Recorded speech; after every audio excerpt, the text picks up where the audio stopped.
Vamos a compartir Primera de Samuel, capítulo 13. Estamos mirando las enseñanzas que encontramos en Primera de Samuel. El domingo pasado compartimos el capítulo 11. Y hoy vamos a usar un título que por ahí es muy conocido dentro de la literatura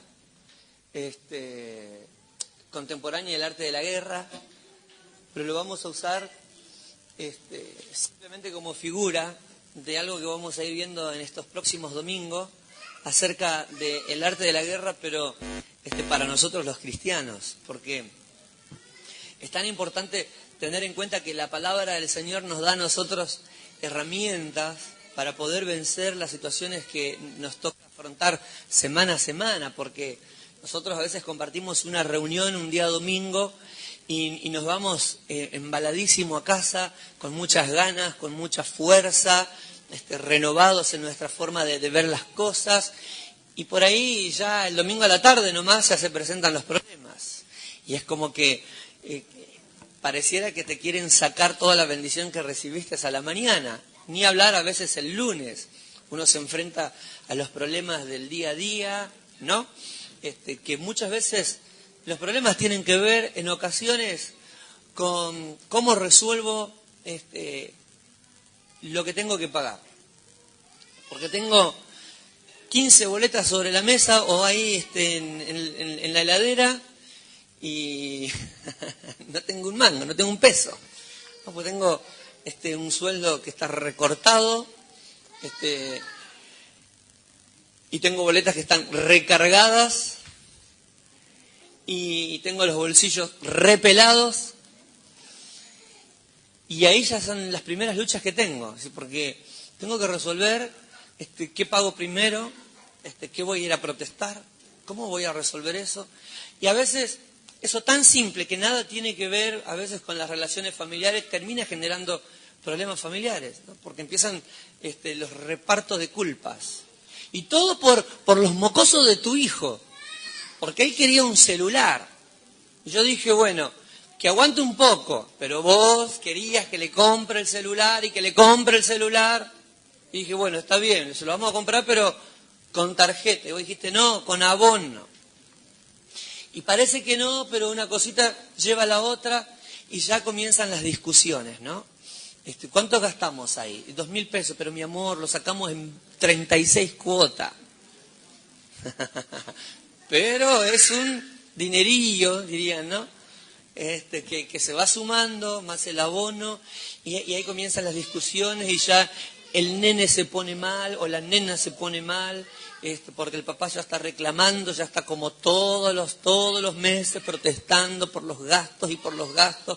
Entonces la mujer que dice, bueno, pero sé más cuidadoso con lo que decís, ¿no? Y la nena que empieza con que a mí en esta casa nadie me quiere, yo en esta casa no le importo a nadie. Entonces se hace un tremendo problema, todo por una boleta que vino, que tal vez no está alocada la tarifa, pero que es una boleta más que hay que pagar, ¿no? Y el papá que se pone nervioso porque es el que trabaja, es el que trae el dinero, y vienen los repartos de culpas, y vienen las discusiones, y vienen los problemas. Y entonces, en ese problema cotidiano de semana a semana, a veces se nos olvida todo lo que aprendimos el domingo, toda la palabra que recibimos en la semana, todo lo que Dios nos habló. Es como que se va todo por una maceta, ¿no? Como cuando el agua cae en la maceta y de repente se va para abajo. Y si bien el agua llegó a tiempo, llegó en el momento oportuno, pero se fue, se escabulló. Qué importante es que podamos ver en la palabra de Dios consejos que son prácticos para todas las etapas de la vida, para todos los momentos que nos toca vivir, y que tengamos en cuenta que la palabra de Dios, si bien contiene historia, como siempre decimos, no es un libro de historia, es palabra de Dios, tiene consejo de Dios para nosotros. Entonces, cuando uno mira la Biblia como un libro que tiene mucha historia, que tiene cosas extraordinarias, pero lo ve como un libro de historia, la realidad es que si lo miramos de esa forma, es como mirar un libro de mitología griega, mitología egipcia, donde vamos a ver dioses extraordinarios, hechos grandiosos, pero todo queda en mitología. Y la Biblia no es un libro de mitos, la Biblia es palabra de Dios. Lo que Dios hizo con Noé, lo que Dios hizo con Abraham, lo que Dios hizo con José, también lo puede hacer con todos nosotros. ¿Puede decir amén? Pleno siglo XXI, en esta etapa que nos toca vivir, Dios sigue siendo el mismo. Dios no ha cambiado. Yo quiero que le digas al que está a tu lado, Dios no cambió. Tiene poder. Amén. Tiene poder. Tiene poder. Y bueno, vamos a ver algunos aspectos, por lo menos 4 puntos importantes que tenemos que tener en cuenta, que son principios de guerra.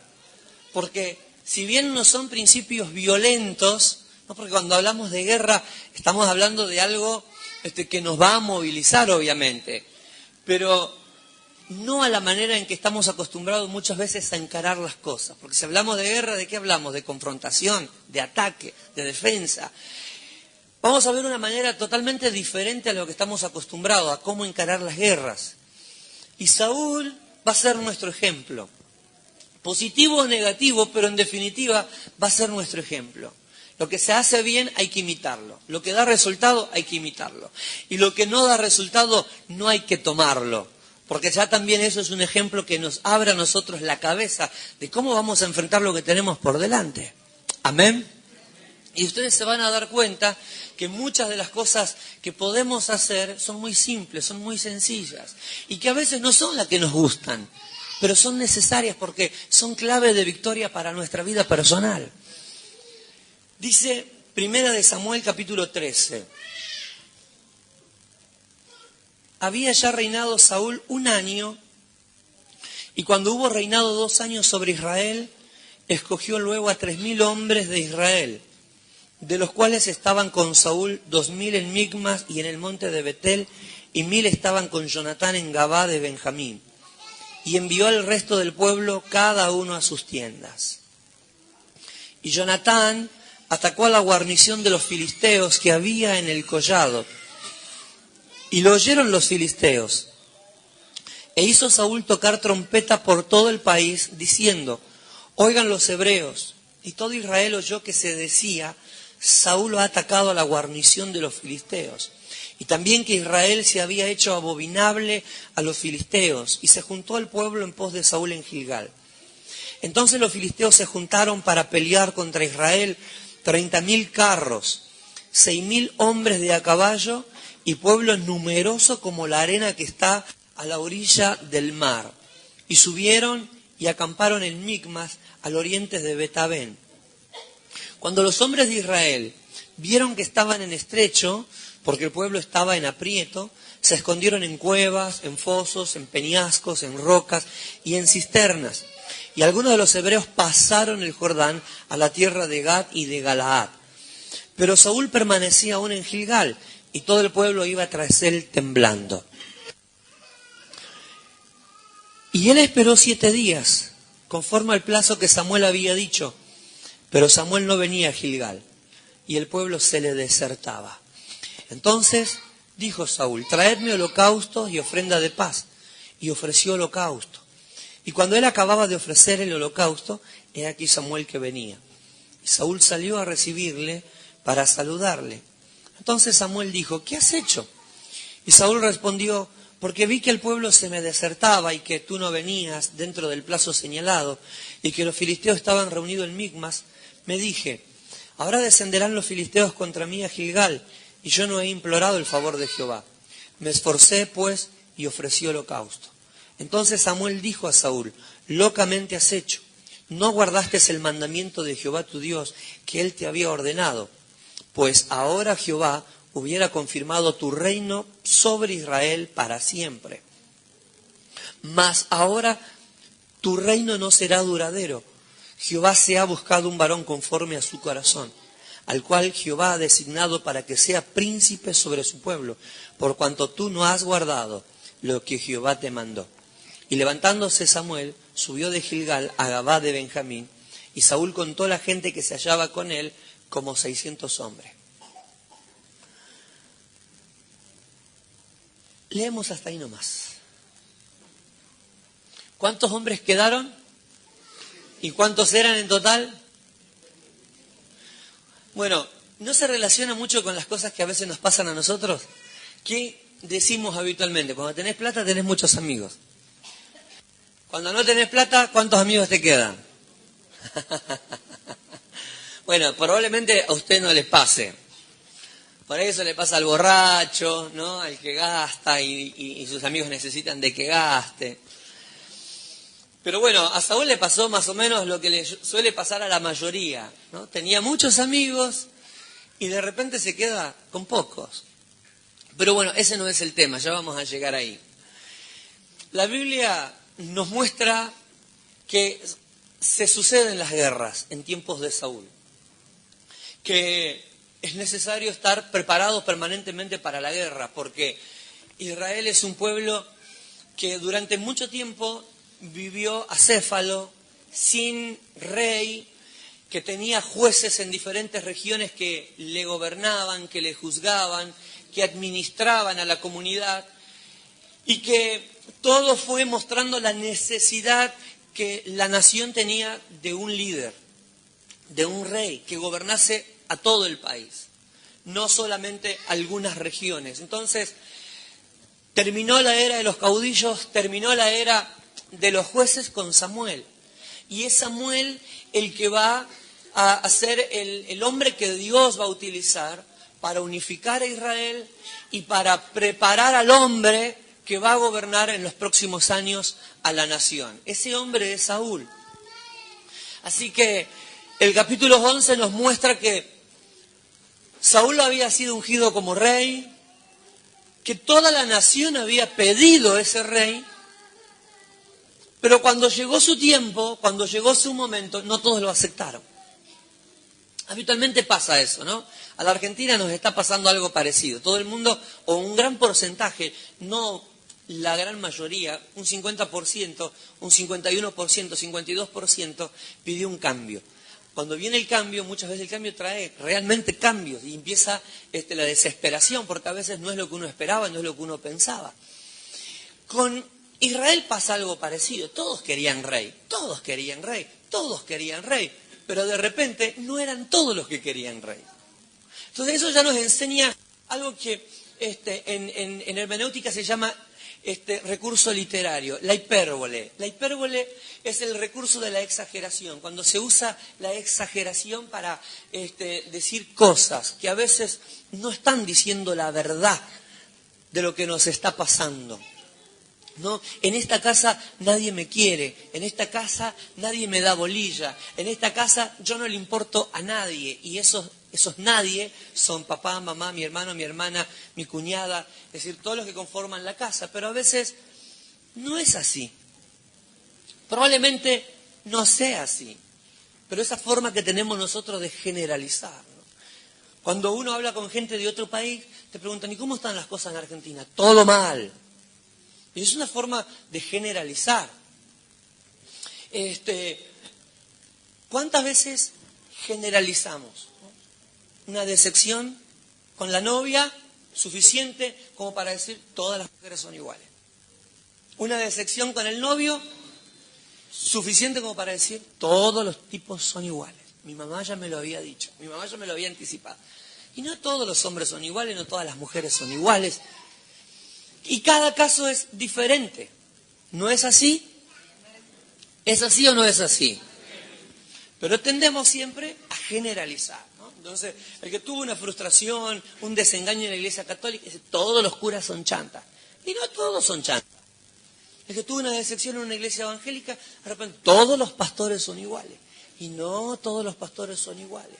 Entonces, a veces lo hacemos adrede, y en cuanto a lo que tiene que ver con recursos literarios, la hipérbole es un recurso que se usa justamente para llamar la atención. Se vale de la exageración para mostrar algunas realidades. En este caso, vienen los ancianos de Israel a Samuel y le dicen, todos queremos rey.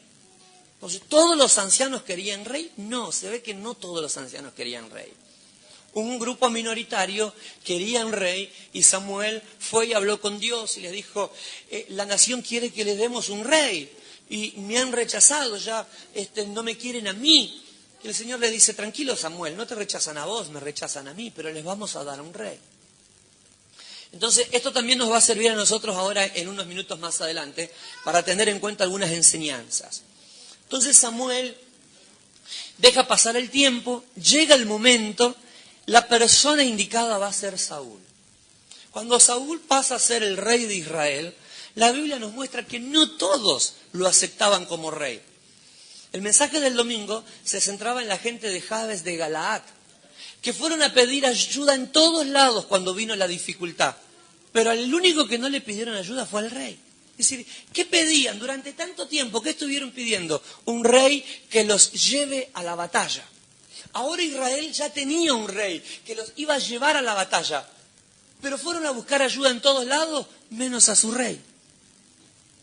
Entonces, esto también muestra lo complicado que era el pueblo de Israel. Pero sigue siendo un espejo, porque en definitiva nos muestra qué complicados somos nosotros. Qué complicados somos. Es decir, no solo ustedes, yo también. Todos somos jodidos. Cuando tiene una casa chiquita y como el marido pasa la mayor parte del tiempo fuera de la casa, ¿no? Viene a comer y a dormir. Bueno, también a sentarse en el sillón, poner las patas sobre la mesa y mirar la tele. La que pasa mayor parte del tiempo en la casa es la mujer. Entonces está siempre quejándose. Es chiquita esta casa. Vivo enjaulada en esta casa. ¿Por qué? Porque me doy vuelta, tengo el baño. Me doy vuelta, la cocina. Un paso para acá, la pieza. Esta casa es horrible. No me puedo ni mover.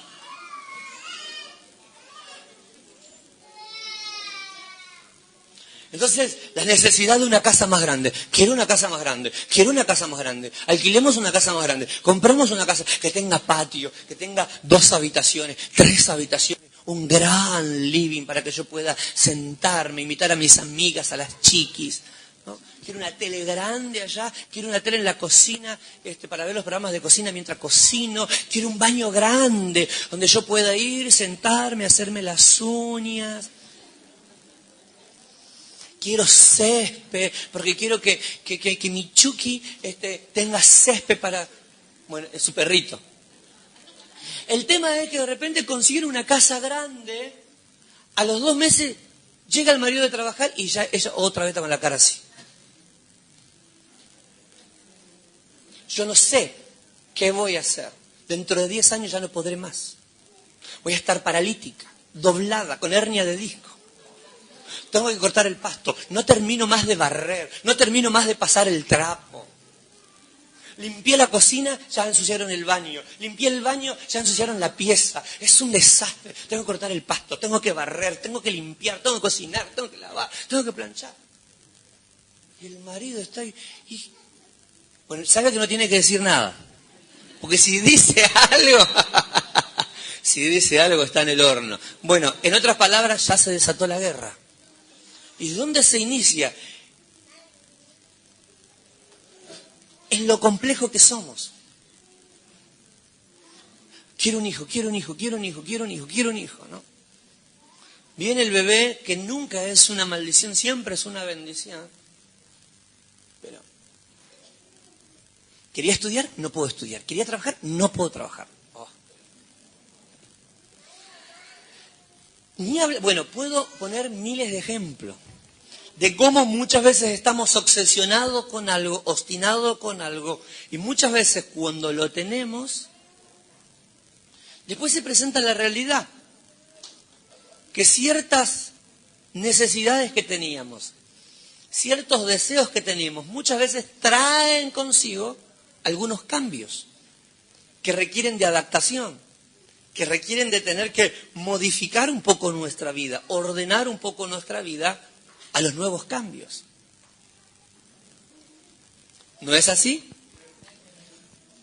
Pero muchas veces, como vivimos una vida tan vertiginosa, tan acelerada, es como que no vemos lo positivo, no agradecemos en el tiempo lo que Dios ha hecho, las respuestas del Señor que han llegado a nuestro pedido, a nuestro clamor. Y muchas veces, en vez de vivir agradecidos, en vez de vivir en alabanza y en gratitud al Señor, lo que hacemos es quejarnos. Quejarnos por aquello que en un momento fue nuestro deseo, fue nuestra petición, Dios nos lo concedió, pero como no hemos sabido adaptarnos a lo que Dios nos ha dado, muchas veces terminamos quejándonos y caemos en la ingratitud.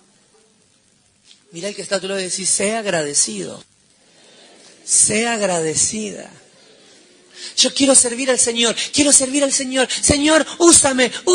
Después se está quejando, que no tiene tiempo, que el pastor está loco, que se cree que no tengo familia, que no tengo vida. Muchas veces decimos cosas, pedimos cosas, pero en realidad no sabemos lo que pedimos. Porque cuando la bendición llega, muchas veces manifestamos que lo que estábamos era antojados, simplemente. Y eso es algo que tenemos que rever. Y tenemos que comenzar a pensar. ¿Soy agradecido realmente por la vida que tengo? ¿Soy agradecido por las cosas que Dios me ha dado? ¿Agradezco a Dios?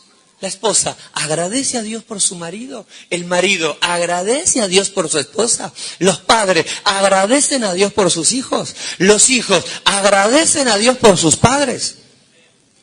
¿Cuántos dicen amén? ¿Cuántos dicen amén? ¿Cuántos dan gloria a Dios?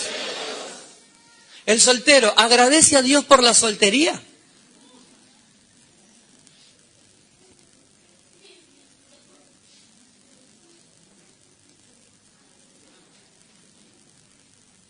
Porque cuando está soltero quiere estar casado. Cuando está casado se quiere separar. El pueblo de Israel pidió rey. ¿Tuvo rey? Cuando tuvo necesidad, no fue a buscar el rey. Como vieja chismosa corrieron por todos lados. Y el chisme le llegó a Saúl. ¿Y cómo que atacaron a Jabes de Galat? Sí, todavía no atacaron, están por atacar a Jabes de Galat y están por expropiar las tierras. Saúl dijo, yo voy a la guerra. Convocó soldados, se sumaron alrededor de 30.000 personas y fue y liberó Jabes de Galat. Ahora, esa es la primera batalla. Una de las cosas extraordinarias que compartimos nosotros el día domingo fue que antes de ir a la guerra, sucede algo. Levantan un altar. Está Samuel. Samuel es parte de ese momento. Levantan un altar, adoran a Dios, glorifican al Señor. Y esto trae aparejado una gran victoria. Capítulo 13 se da otra situación similar, casi parecida a la que se da allá en Siglat. La Biblia dice que se presenta el pueblo filisteo con un grupo de 3.000, por lo menos, carros que estaban listos para atacar. Alrededor de 600 jinetes con caballos, más una cantidad enorme de personas que, de acuerdo a la visión de los hebreos que estaban desde la montaña y que podían ver allá el llano, eran como la arena del mar. Era un grupo impresionante de filisteos que venía a atacar al pueblo de Dios. Empieza ahora la desesperación de Saúl, porque tiene que liberar a Israel, tiene que llevar adelante ahora la batalla, y se comienza a preparar. Convoca 3.000 soldados.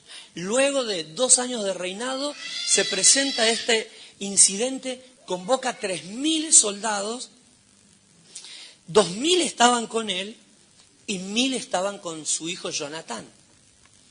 La Biblia nos dice que ellos tenían indicaciones previas antes de ir a la batalla. Las indicaciones las había dado el hombre que tenía la autoridad espiritual sobre la nación, que era Samuel. Porque si bien Saúl era el rey, la autoridad espiritual no era el rey, era Samuel, que era el vocero de Dios, era el intermediario entre entre Saúl y Dios, y de esta manera, si bien Saúl tenía la potestad para guiar al pueblo de Israel a la batalla, él tenía que tomar en cuenta la palabra del Señor que iba a venir siempre por boca de Samuel. Entonces, se preparan para la guerra y sucede algo. Jonatán, el hijo de Saúl, que aproximadamente tendría entre 20 años, un poquito más o un poquito menos, que lideraba un grupo de 1000 muchachos, va y ataca primero, da el primer golpe.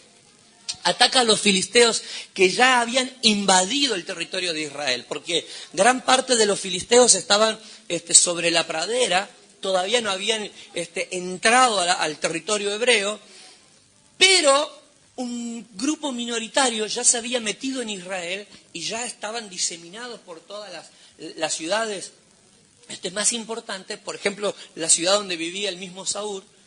Y Jonatán metió mano en el asunto y empezó a matar filisteos.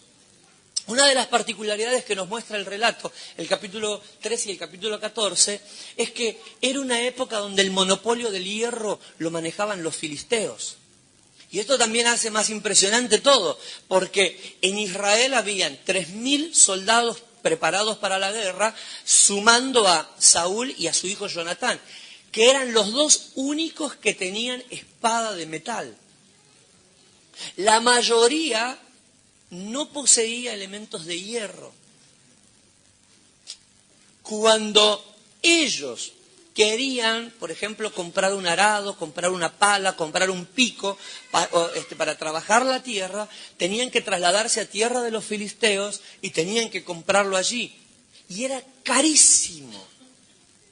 Entonces, eran muy pocas personas las que tenían elementos de metal para trabajar la tierra. Cuando estos se desafilaban, como no había herrero en Israel, tenían que ir a tierra de filisteo. Y da un dato respecto a lo que salía afilar, por ejemplo, un arado, una pala, un pico, y dicen 8 pesos de plata, o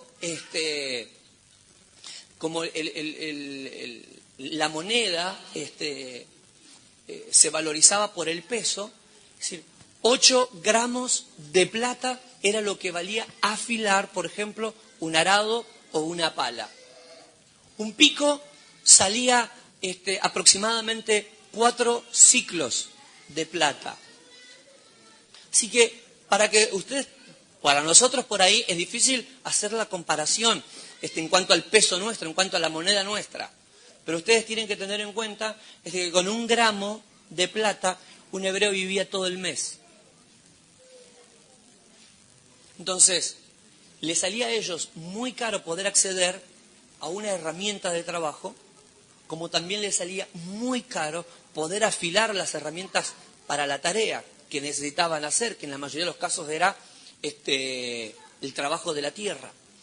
Ahora, este monopolio del hierro que manejaban los filisteos, obviamente, era adrede, porque era una de las formas de mantener a los demás pueblos sujetos a ellos, incapaces de poder defenderse, incapaces de poder ir a la guerra, y con el afán de todos los hombres que gobernaron en algún momento de su historia al mundo de su época, todos siempre quisieron tener poder sobre los demás pueblos, todos siempre quisieron sujetar a las demás naciones bajo su poder.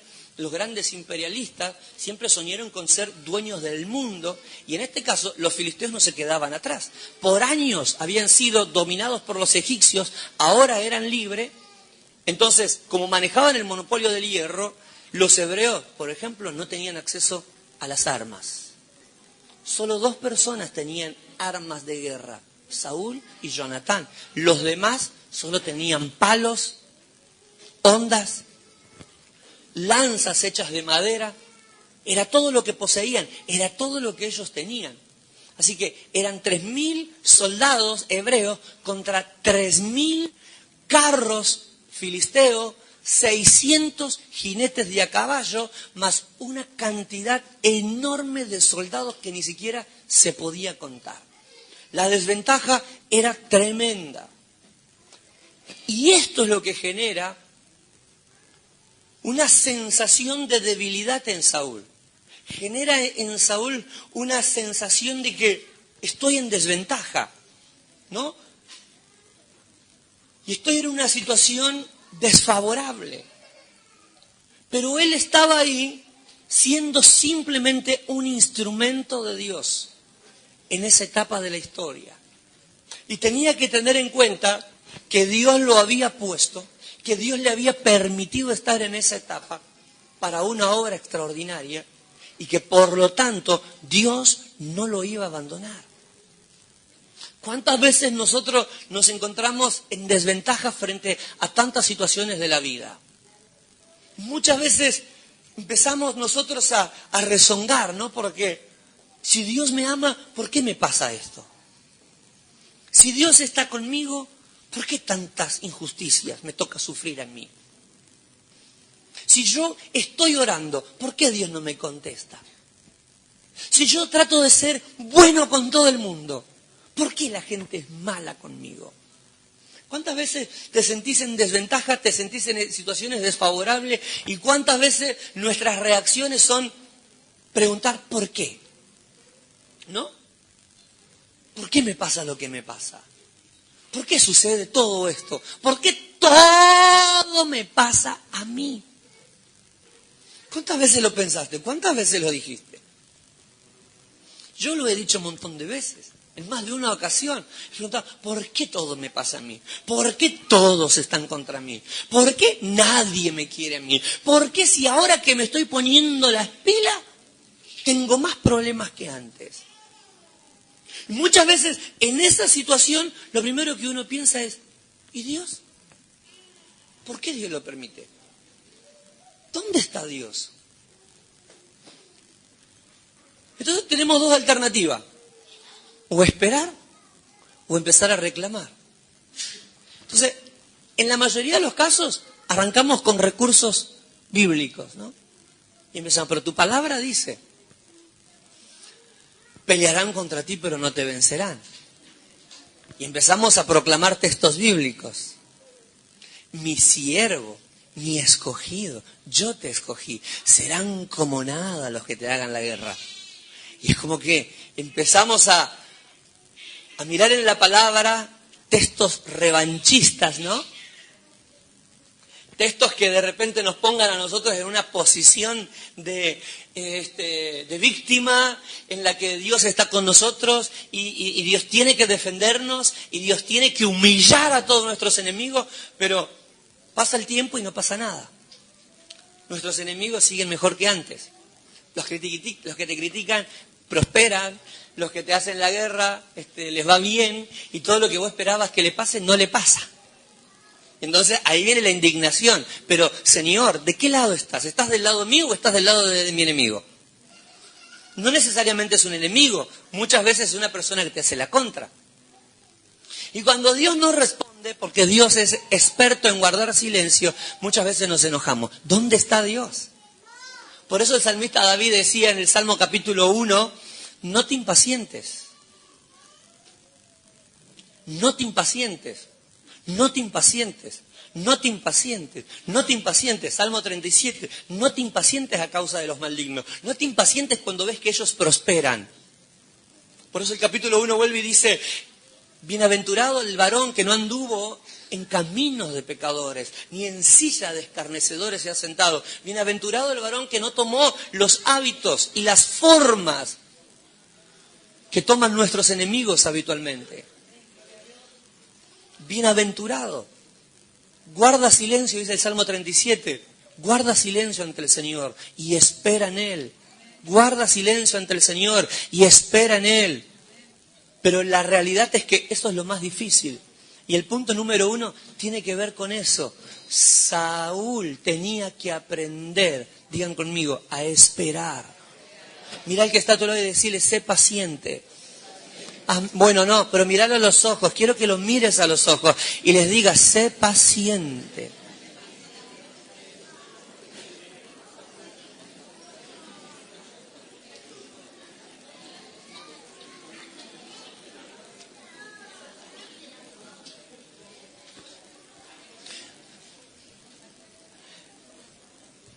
Sé paciente. Hermanos,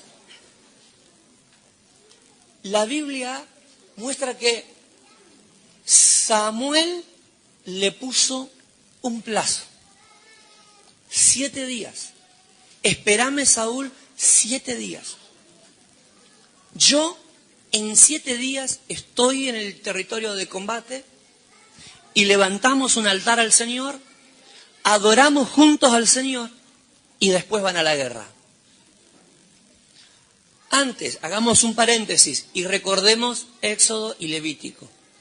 ¿Quién eran las personas indicadas para trabajar en el tabernáculo? Levitas. Todas las personas relacionadas, obviamente por sangre, a la tribu de Leví. ¿Quiénes eran los que tenían el rol sacerdotal en el tabernáculo? ¿Quiénes? Los hijos de Aarón. Los hijos de Aarón eran los que tenían el rol sacerdotal y eran los únicos que podían ofrecer holocaustos, sacrificios al Señor. La Biblia nos muestra que todos los que pertenecían a la familia de Leví eran los que podían ayudar a hacer el trabajo doméstico, pero el sacerdocio era responsabilidad de los hijos de Aarón. Una de las cosas que nos muestra la Biblia es que cuando una persona ajena a la tribu de Leví se relacionaba con el ministerio, moría. Y cuando una persona relacionada con el sacerdocio hacía la función que le tocaba de manera indecorosa o transgrediendo los parámetros que Dios había establecido, también se moría. Ahora, yo quiero que ustedes tengan en cuenta, yo podía pertenecer a la familia de Aarón y por ende ser parte de la familia sacerdotal. Pero si mi función era llevada a cabo fuera de los parámetros bíblicos, no importase que fuera hijo de Aarón, no importaba que fuese sacerdote, la disciplina de Dios vendría igual. Y eso ha pasado, por ejemplo, con Ofni y Fines, los hijos de Aarón, que se murieron en el tabernáculo porque eran sacerdotes, pero hicieron algo que no tenían que hacer. Ofrecieron un incienso que Dios no les había pedido. Entonces yo quiero que ustedes tengan en cuenta lo importante de esto. Los sacerdotes eran llamados a oficiar como sacerdotes, pero ellos no podían, por ser sacerdotes, hacer lo que se les cantaba a las guindas. Ellos tenían que hacer las cosas de acuerdo a como Dios lo había establecido. Los levitas, de igual manera, no podían tomar livianamente el ministerio levítico. Tenían que hacer las cosas como Dios las había establecido. Ahora, Saúl, ¿a qué tribu pertenece? La Biblia nos muestra que Saúl pertenecía a la tribu de Benjamín. Esto significa que no tenía nada que ver Saúl con la tribu de Leví. Leví era el 4.º hijo de Jacob. La tribu de Benjamín era la 12 dentro de esa gran familia. Así que Saúl no tenía nada que ver con el ministerio sacerdotal, porque había sido escogido para ser rey y su tribu era la tribu de Benjamín. Entonces era líder, era el rey, pero no era el sacerdote. El sacerdote iba a venir en un par de días, pero pasó el primer día, pasó el segundo día, pasó el tercer día, pasó el cuarto, el quinto, el sexto, el séptimo, y Samuel no llegaba. Entonces, ¿qué tenía que hacer él? Tenía que esperar. Y saben que el número 7, dentro de lo que es la numerología en la Biblia, representa un tiempo perfecto.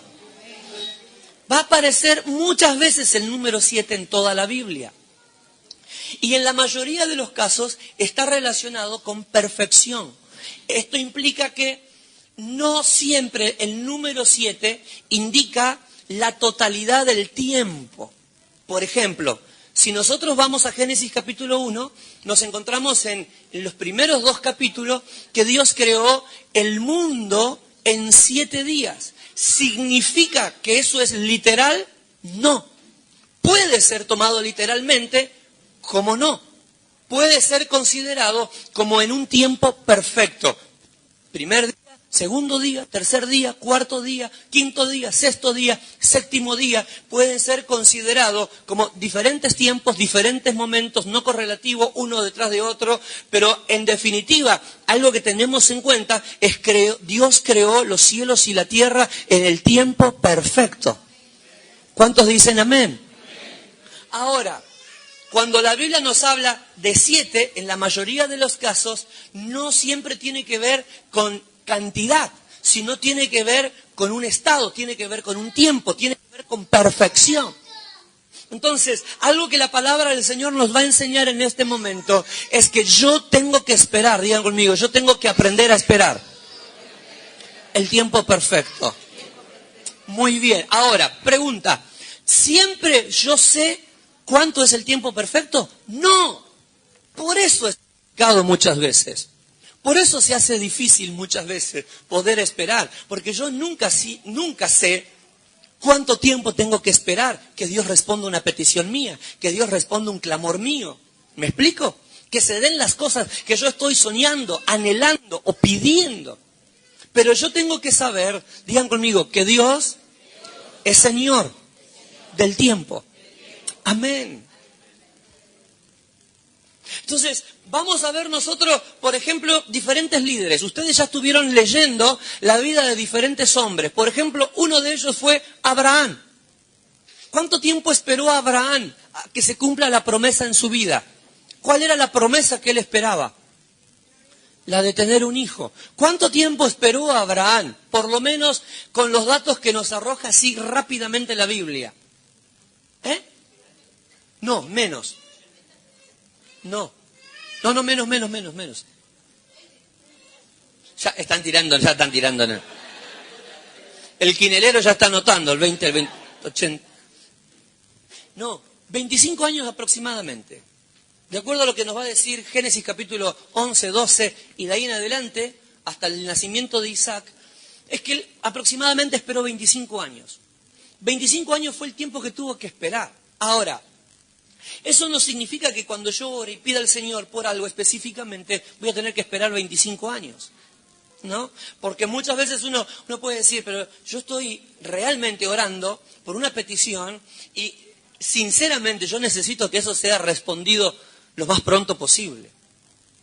Entonces, ¿cómo decir? Esperar 25 años es demasiado. Pero la realidad que 25 años era el tiempo necesario para Abraham. Era el tiempo necesario para él y para su mujer. Y si bien se habían pasado de tiempo, porque cuando Sara da luz a su hijo tiene 90 y Abraham tenía 100, la realidad es que para el tiempo de ellos era el momento necesario el que tenían que esperar. 25 años era el tiempo de ellos, era el tiempo perfecto para ellos. La Biblia nos va a mostrar otra persona, José. La Biblia dice que José tiene sueños. En esos sueños él ve su futuro. De el tiempo que tuvo que esperar, del tiempo más o menos que tuvo los sueños, tendría entre 14 y 15 años, a que se cumpla algunos de esos sueños, pasaron alrededor de 15 y 17 años. Así que pasó mucho tiempo. ¿Pudo haber pasado más tiempo? Sí, pudo haber pasado más tiempo. Pero en eso pasaron muchas cosas. Ustedes ya leyeron la historia de José. Sus hermanos no lo querían, primero lo tiraron en un pozo para deshacerse de él, después lo sacaron y lo vendieron a una caravana de dromedarios, de mercaderes, fue a parar a Egipto, allá terminó en la casa del jefe de la guardia del faraón, del Potifar, ahí estuvo un determinado tiempo, ahí sufrió una injusticia, fue a parar a la cárcel 7 años y desde la cárcel fue a parar al trono de Egipto. Ahora, ¿se cumplió todo lo que había soñado? Se cumplió todo lo que había soñado. ¿Cuánto tiempo pasó? Y aproximadamente 17 años. Era mucho. Tal vez ustedes me digan, 17 años sigue siendo mucho. Y el que se quiere casar dice, no, 17 años esperar a mi novia es mucho. ¿No? Y el abuelito que está esperando cobrar la jubilación dice, no, a los 17 años ya me morí. Tiene 80, está esperando cobrar. Quiero cobrar antes. ¿Cuántas necesidades tenemos ¿Cuántas peticiones tenemos? ¿Cuántas cosas estamos esperando que Dios haga en nuestras vidas? Todas las necesidades son diferentes. Acá hay necesidades diferentes. Acá hay sueños diferentes. Acá hay vidas que tienen propósitos muy diferentes uno de otro. Pero hay algo que es muy importante, el tiempo de la espera. La Biblia dice que José llegó a ser señor de Egipto. Y Faraón se enriqueció a causa de José.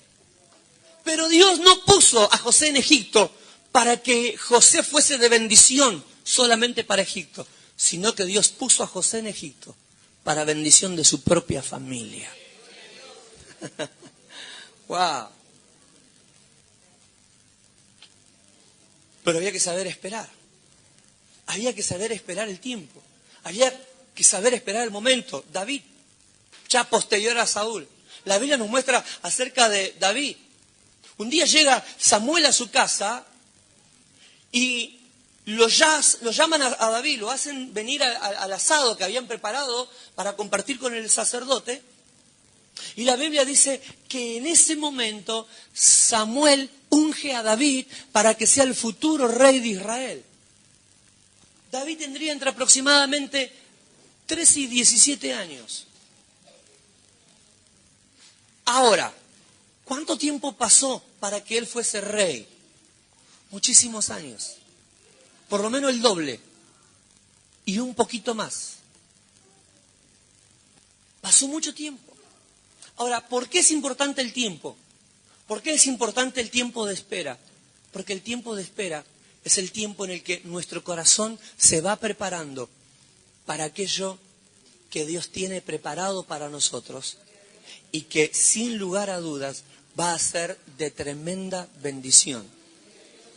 Va a cambiar nuestra vida, va a transformar nuestra vida, va a alterar positivamente nuestra vida, va a potenciar nuestra vida, va a proyectar nuestra vida, va a hacer de nosotros aquello que realmente nos va a poner en la posición de favorecido de Dios. En la que no van a faltar los problemas, en la que no van a faltar los obstáculos, pero que desde esa posición vamos a ver las cosas grandes y gloriosas que Dios ha prometido y que siempre hemos estado esperando. ¿Cuántos dan gloria a Dios? ¿Cuántos dan gloria a Dios? ¿Cuántos dan gloria a Dios? El tiempo de espera. Saúl tuvo que esperar. Samuel le dijo 7 días. Y pasó el primer día, pasó el segundo, pasó el tercero, llegó el séptimo. ¿Cuáles son las circunstancias que te tienen alterado? O que te tienen en estado de ansiedad, de frustración. Porque muchas veces todavía no estás viendo lo que estás pidiendo. Y estás orando por tu hijo, si no se salva ahora, va a terminar mal. Va a terminar muerto, va a terminar enfermo, va a terminar mal. Y de repente viene la desesperación. Si Dios no salva mi familia ahora, mi matrimonio ahora, ya no creo que haya oportunidad después. Y a veces nos desesperamos y pensamos, si Dios no lo hace ahora, ya después no lo va a poder hacer. Y comenzamos a condicionar a Dios a nuestro tiempo. Comenzamos a limitar a Dios al tiempo y al espacio. Y Dios no se limita ni el tiempo ni el espacio, porque Él es Señor del tiempo y del espacio. Muchas veces pareciera que si Dios no me sana ahora, si Dios no me contesta ahora, si no se resuelven los problemas ahora, si las cosas no cambian ahora, si no se da en esta semana, si no se da en este mes, no creo que se puedan cambiar las cosas en el futuro. Y la realidad es que el Señor conoce los tiempos. Y lo que está haciendo es trabajar con nuestra impaciencia. Porque estamos tan acostumbrados que las cosas se den de la manera en que nosotros queremos, que muchas veces esa forma de vida con Dios tiene que ser destruida, destrozada. para que aprendamos a perfeccionar nuestra fe en el Señor.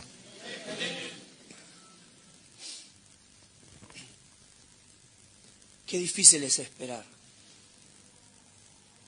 Antes las mujeres estaban acostumbradas a esperar,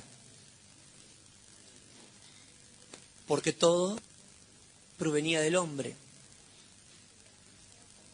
Su vida estaba condicionada al varón. Él era el que determinaba los tiempos, él era el que determinaba a dónde se iba a ir de vacaciones, él era el que determinaba cómo se iban a hacer las cosas en la casa, el color de la pieza, el color de la casa, el frente, el color de la chapa. Él diseñaba todo y todo se hacía de acuerdo a como el general lo decía. Las cosas han cambiado y han cambiado mucho. No, el pastor Nufi decía, nosotros somos los guatemaltecos, somos re machos, pero nuestras piezas también están de rosado.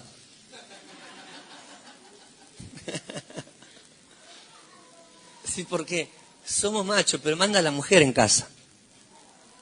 Mandan ellas. Dice el pastor Nufio, yo no manejo plata, toda la plata la maneja mi esposa. Entonces, el guatemalteco es re machista, pero en realidad es un machismo que se resiste, ¿no?, a aceptar el cambio del tiempo y cómo las cosas han cambiado.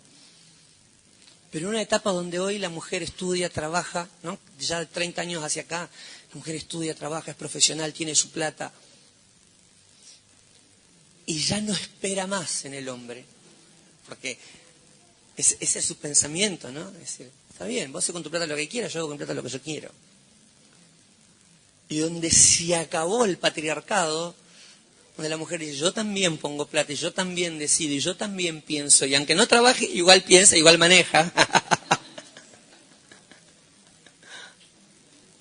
Ahora, no solo se le hace difícil al hombre esperar, se le hace difícil a la mujer también esperar.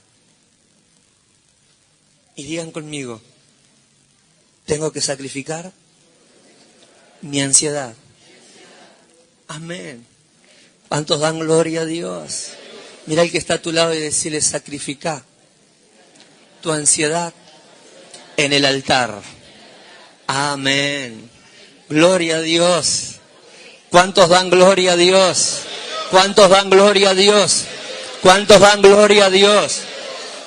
Entonces, para que el varón sepa que tiene que entender que Dios nos sujeta a un tiempo y a un tiempo de espera, en el que el tiempo, la duración es lo de menos. Es lo que Dios considera que es el tiempo perfecto, que es el momento perfecto. Hay veces que hay personas que reciben una palabra de Dios, vas a ser evangelista. Y Dios le habló y lo que quieren hacer ya es comprar bafle, comprar una carpa, porque ya suenan con anacondia, ya se ven recorriendo el país con un semi, con un camión. Y no está mal que sueñe, el tema es que entienda que tiene que esperar su tiempo, que tiene que esperar su momento. ¿Me explico? Entonces, es saber orar y saber decirle al Señor, Señor, ayúdame a controlar mi ansiedad, porque por la ansiedad puedo cometer errores. La Biblia dice que Dios le dijo a Samuel que la orden para Saúl era espera. Yo voy a ofrecer el sacrificio y va a ser dentro de 7 días. Una de las cosas que nos va a mostrar también la palabra de Dios era que por no saber esperar los tiempos que tenía que esperar, comenzó a tomar decisiones desacertadas. Entonces, comienza en esas decisiones desacertadas a desobedecer a Dios. Digan conmigo, la ansiedad me puede llevar a la desobediencia. Y saben que la desobediencia a Dios es lo que puede comenzar a generar nuestra derrota en vez de nuestra victoria. Comienza a pasar el tiempo y él se comienza a desesperar. Comienza a ver que las cosas no se dan en la manera en que él lo tiene acá en la mente, porque él piensa, Samuel me dijo 7 días que lo espere, pero seguro va a venir antes. Pasan 6 días y Samuel no viene. Seguro que el 7º día va a llegar a la mañana. Pasa el mediodía y Samuel no llega. Entonces, él tiene una idea de cómo van a hacer las cosas y las cosas no se dan de acuerdo a su idea. Es como cuando uno de repente planifica las cosas de una manera y las cosas no se dan, y uno ya se comienza a poner molesto, ¿no? Saúl tiene una idea y las cosas no se dan de acuerdo a su idea. Entonces se impacienta y comienza a tomar decisiones, y en esas decisiones comienza a desobedecer a Dios. ¿Qué hace? Levanta un altar, le pide a los siervos que les traigan los animales que va a sacrificar para levantar el holocausto al Señor. Pide que le traigan las ofrendas de paz, que eran ofrendas de grano, de cereales que iban a presentar sobre el altar, y comienza a oficiar delante de Dios el holocausto. En ese lapso llega Samuel, al atardecer llega Samuel, y cuando Samuel llega le dice: ¿qué hiciste? ¿Qué has hecho? Locamente has actuado. Lo que le está diciendo, porque eso también es un eufemismo, lo que le está diciendo es: hiciste macana, metiste la pata, no tenías que haber hecho esto. ¿Quién te mandó que hagas esto? ¿Por qué? Porque él no era sacerdote y comienza a oficiar como sacerdote. ¿Por qué oficia como sacerdote? Porque él cree que por ser rey está por sobre la palabra de Dios. Él cree que porque él conoce la palabra, él cree que porque él es rey en Israel, él está por sobre la Biblia, él está por sobre la palabra. Yo quiero que ustedes sepan, ningún pastor, ningún ministro del Evangelio está por sobre la palabra. Y ninguna persona, por más dones ministeriales que tenga, puede estar por sobre la palabra. Nadie, ninguna persona puede estar sobre la palabra o considerarse con mayor autoridad que la Biblia. Eso es lo que le dice Samuel: no has cumplido al mandato de Jehová. ¿Qué mandato? ¿Le había dicho algo Samuel? ¿Le había dicho algo Dios? Independientemente de que Samuel no le haya dicho nada, el mandato ya estaba, porque era la palabra de Dios dada a los sacerdotes, a los levitas y a todo el pueblo de Israel. Entonces, Saúl entiende que él es el rey y que él puede hacer lo que quiere, que él tiene que tomar el toro por las astas cuando hay necesidad y hacer lo que se le canta. Y Samuel le va a mostrar que nunca el ministerio está por sobre la palabra. Todos los que corren la carrera ministerial, porque todos los que estamos acá corremos la carrera ministerial, nadie puede creerse, por más años que tenga en el ministerio, por más dones que tenga actualmente vigentes para servir al Señor, ninguna de las personas que está acá, que crea tener experiencias ministeriales y que crea tener ya suficiente autoridad, puede ponerse sobre la palabra de Dios. La palabra de Dios no está para ser usada a nuestro antojo, la palabra está para ser obedecida. ¿Cuántos dan gloria a Dios? Fuerte el aplauso al Señor.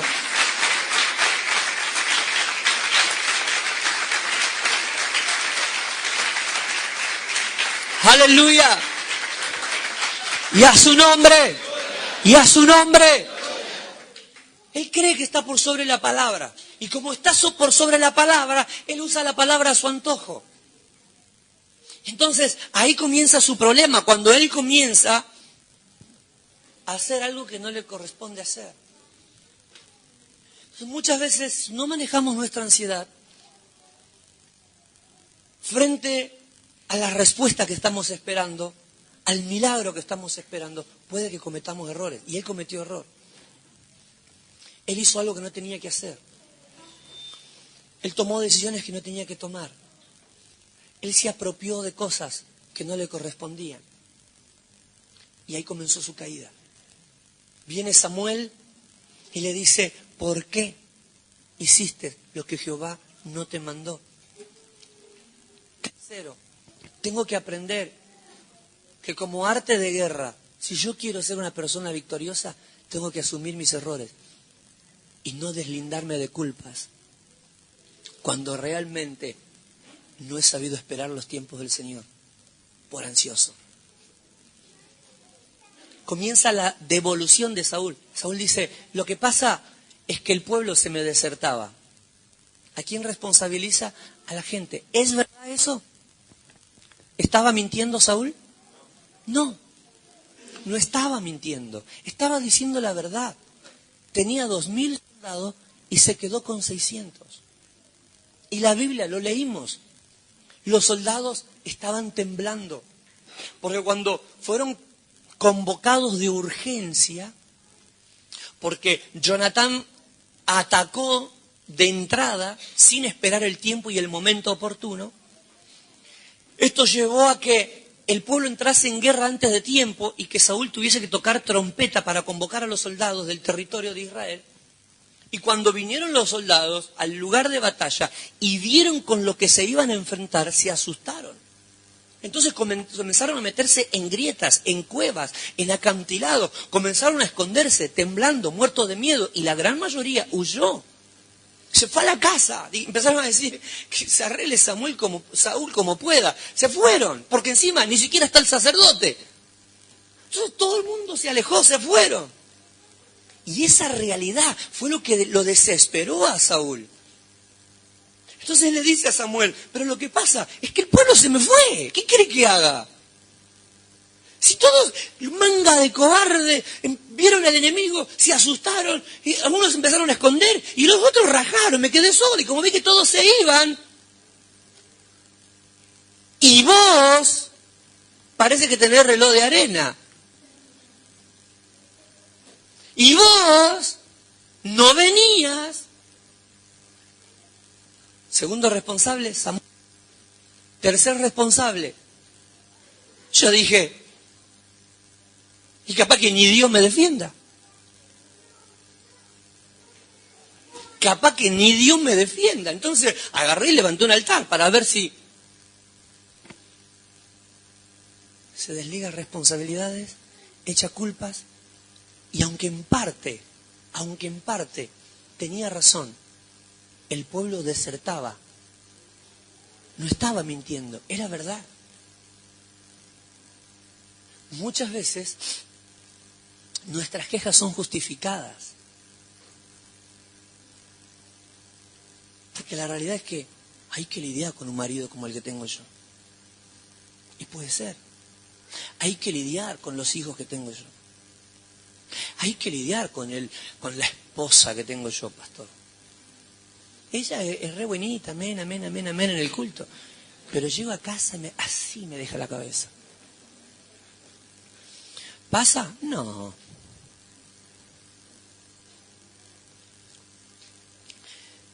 Hay que lidiar en mi trabajo con el patrón que tengo, con los compañeros que tengo, con esta enfermedad que tengo, con estos problemas que tengo, con la situación que tengo. Muchas veces las situaciones que tenemos son desfavorables. Porque la situación de Saúl era desfavorable. Pero fue la forma en la que él justificó su error. Era verdad, la gente estaba fallando y lo estaba dejando solo. Pero no era razón para que él haga lo que no tenía que hacer. Entonces muchas veces nosotros decimos, ¿pero qué no le voy a contestar si como me trató? Me dijo de todo. Y si él no me respeta, yo tampoco lo voy a respetar. Es como que muchas veces justificamos, ¿no? Que no me grite porque le voy a dar una piña.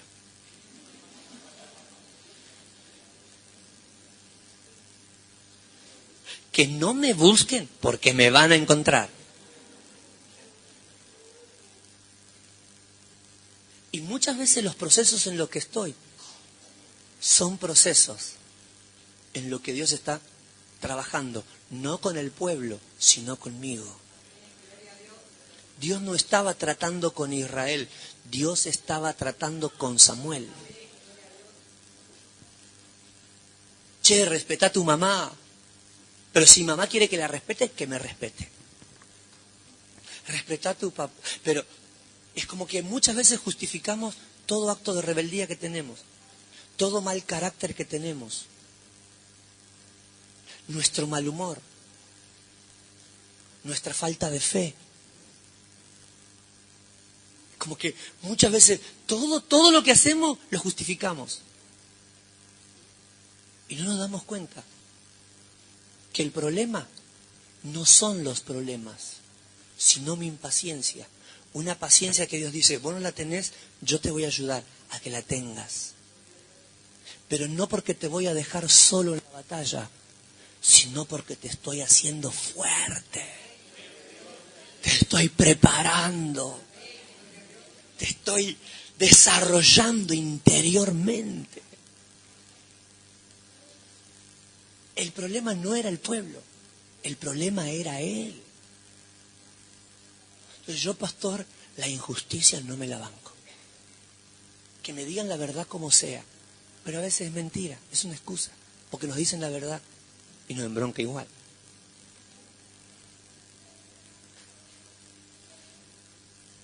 Dígale que Dios te está haciendo pedazo,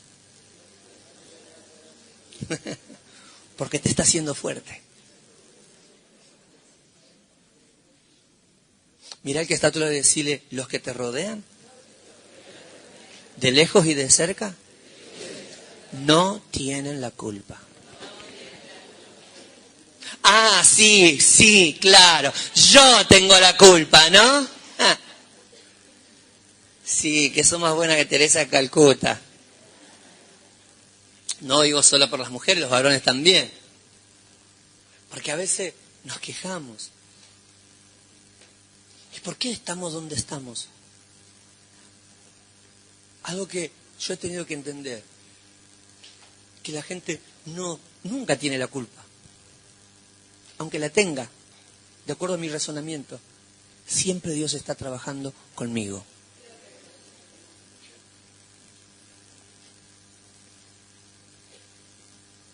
¿Cuántos dan gloria a Dios? ¿Cuántos dan gloria a Dios? ¿Cuántos dan gloria a Dios? Mándele un beso en el espíritu a alguien que necesite un beso suyo.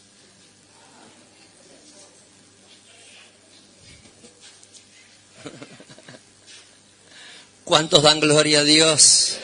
¿Cuántos dan gloria a Dios? ¿Cuántos dan gloria a Dios? ¿Cuántos dan gloria a Dios? Lo que pasa es que el pueblo son todos unos cobardes y que están ahí, que echó a la mar los carros, pero después no están. Que sí, que contá conmigo, que contá conmigo, que contá conmigo, y después te dejan en banda. Y que hermanito, y que la iglesia, que hermanito, y que besito, y que oro por vos, y que oro por vos, y después nadie te llama, nadie te manda un WhatsApp, nada, y están en línea 48 horas. Continua. Y probablemente tenés razón. Pero el problema no es la gente. El problema es que Dios está trabajando en un proceso de espera con vos. Porque está fortaleciéndote. Dale un abrazo al que está a su lado. Bendígalo en el nombre de Jesús. Eso es. Aleluya.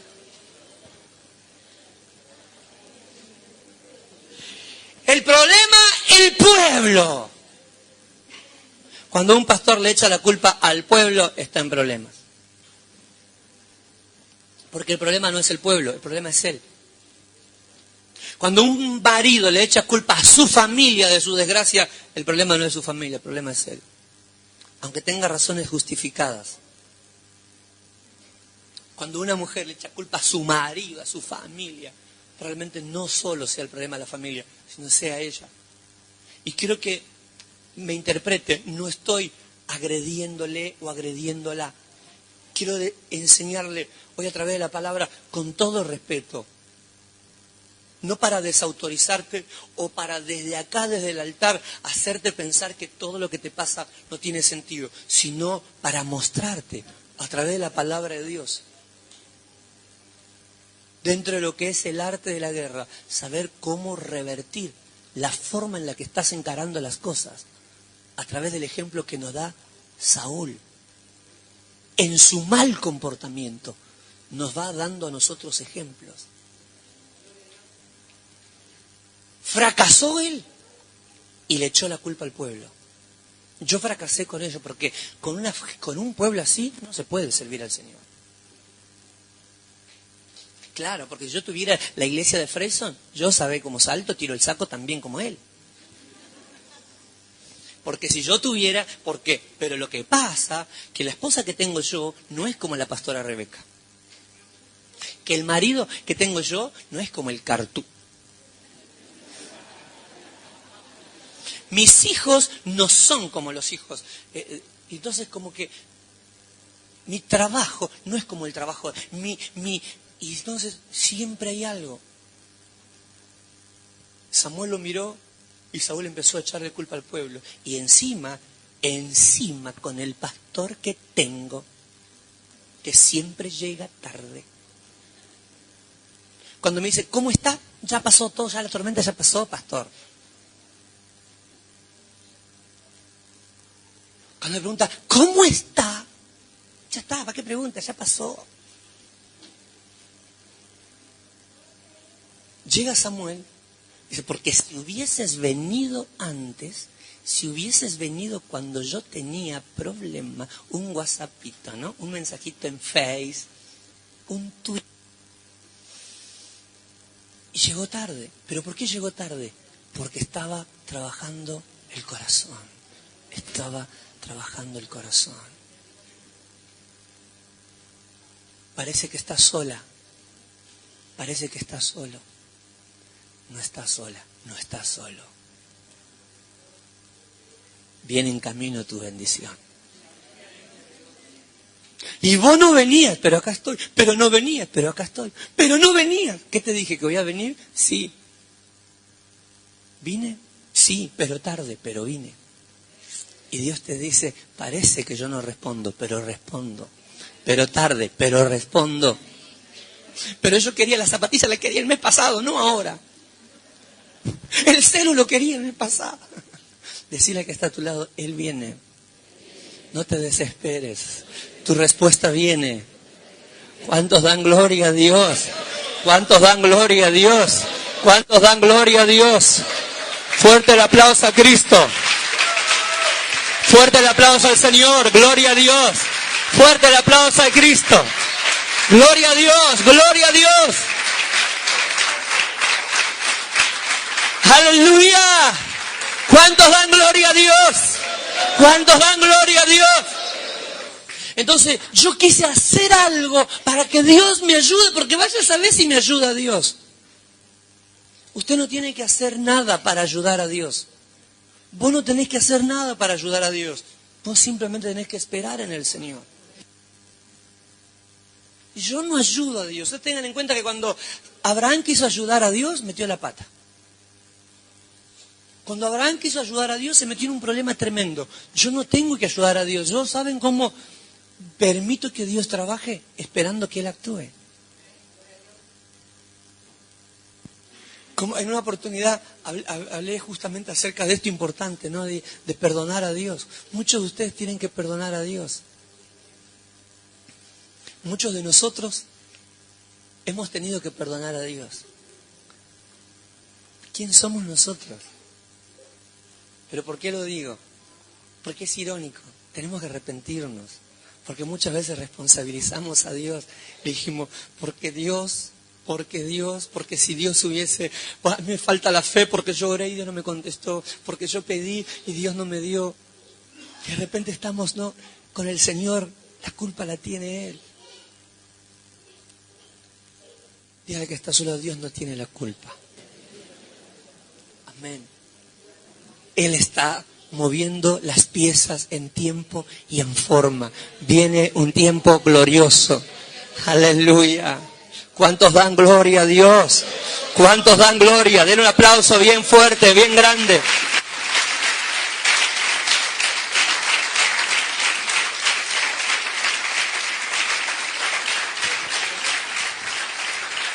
Lo primero, saber que en el arte de la guerra la espera es clave, saber esperar los tiempos perfectos del Señor. Segundo, saber que la obediencia al Señor por sobre todas las cosas es clave de victoria para nosotros. Tercero, que no tenemos que entrar en el terreno de repartir culpas, sino de reconocer nuestra culpa, reconocer nuestra falla. Y saber que Dios está en control de todas las cosas. Lo cuarto, nos va a mostrar el capítulo 14 que Saúl hace voto. y hace ese típico voto que hacemos nosotros. Si Dios me contesta, si Dios me cumple, si Dios me da, yo voy a dar, yo voy a hacer, yo prometo. Saúl hizo lo mismo que Jefté. Jefté, dice la palabra de Dios, que cuando va a la guerra, hace un voto y le dice al Señor, si yo voy a la batalla y gano, cuando yo vuelva a casa, la primer persona que salga a mi encuentro, yo la sacrifico para Dios.